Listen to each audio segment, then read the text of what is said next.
Hello, my friends. This is Shlomo. I hope you are not getting tired of me, because I definitely don't get tired of you. You see, I always strive in my videos to make complex concepts simple for you. And today is no different.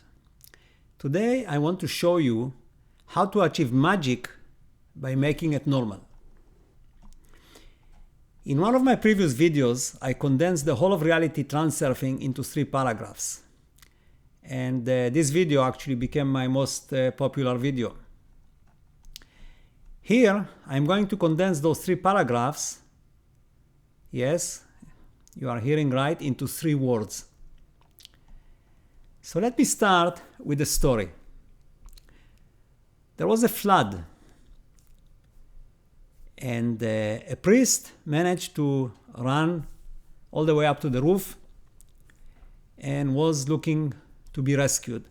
But he decided that he wants to be rescued by God because he has done so much good in his life.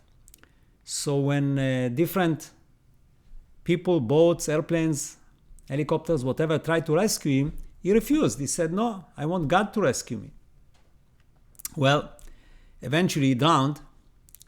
And when he met God, he said, "God, why didn't you rescue me?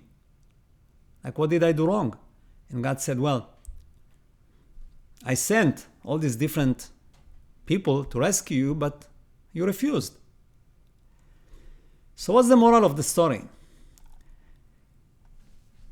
The moral is that magic always appears in simple clothing, but we refuse to see it as such. I talked a number of times about the imaginary line separating what seems to be possible and what doesn't.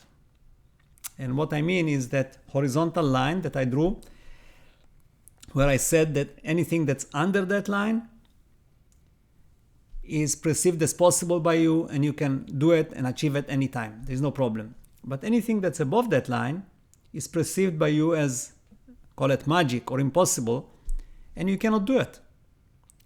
And the only way you would be able to do it is by bringing it under the line. So it loses that status of impossible.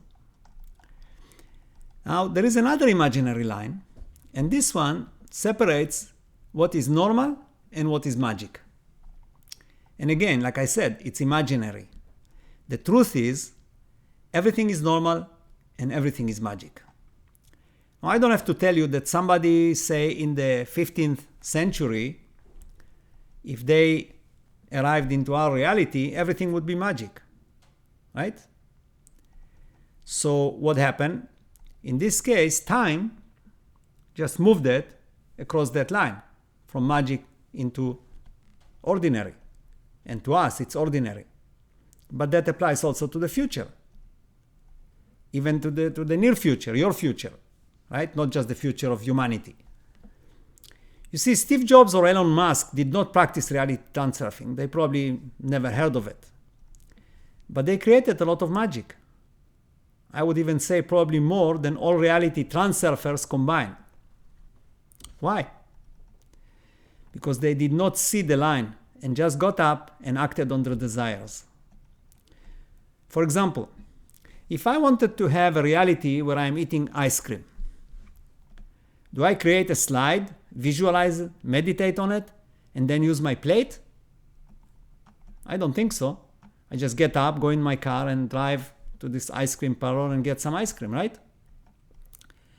So do you believe that eating ice cream is somehow normal, ordinary, and then making $1 million is magic? It is not. They are both the same. But one is easy, and the other one takes a lot of effort. Not just physical effort, but it takes a lot of effort to turn it into not magic. And you know, your mind or subconscious does not like making any effort. Well, not yours, mine too. Everybody. So once you realize that, you will just get up and make the necessary effort, right? I did it a number of times in my life. And you know what? It always worked. Let me tell you a personal story. When I was 20 something, I lived in Israel, where I grew up. And one day, I had the flu actually. Now that we have the corona, I had the flu. I was very sick. And I decided that when I get well, I'm going to go and travel. I'm going to leave Israel. I need a change. I need a change. At that time, I didn't talk about reality, but I needed a change. So that's what I did. When I got well, I sold everything I owned. I bought a ticket to Montreal, Canada. I heard good stories about Canada. I did not prearrange anything, didn't know anybody in Canada. I just went on my tourist visa and I landed in Montreal one night on a Wednesday in August 1977. Okay, now what do you do? Well, I had enough money to stay a few nights in a hotel. So I did, and I looked in the local newspaper. At that time was Montreal Star. And I saw that a company was looking for an electronics technician. And this is what I was doing. My English was really, really poor. But I called and I had an interview. It just so happened that the person who interviewed me was a radio ham and I was a radio ham. So we kind of got connected. And he said to me, you know what, I'll hire you and we'll get you a work permit and we'll see how it goes from there. And guess what? That was on Thursday. Well, on Monday I started working. Well, the rest is history. I'm here doing this video in Vancouver, Canada, right? So what I'm trying to say here is that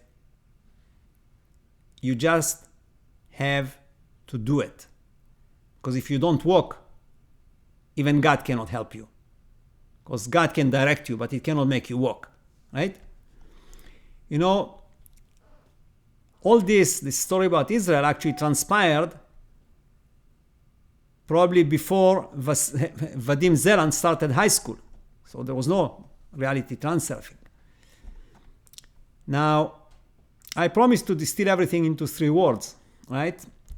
So I borrowed those words from Nike. And you know what they are. Just do it.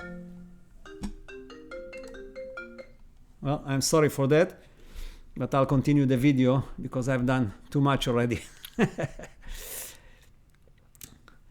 We'll shut that down for next time. I silenced my phone, but I didn't realize it rings on the computer as well. Yes, it's Apple Magic. So Vadim Zeland says on his website, it says the secret itself that is hidden only in as much as it lies on the surface. Do you get that? He's saying that the secret, the real secret, is actually on the surface. It's just that we don't see it because we dig under. We look everywhere, but we don't look in front of our eyes, right? And the secret is just do it. See, in many ways, reality transurfing is like a magnifying glass. And it helped me and it helps you to arrive here, to that point. But at this stage, you have to take over. Reality transurfing is not going to create anything for you. Or for that matter, any theory or any teaching. You will have to do it.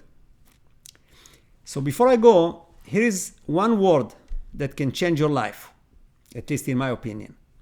Before you ask how, or how something works, ask why. That will make a very, very big difference. So for example, instead of asking how the universe or life started, ask why. Thank you.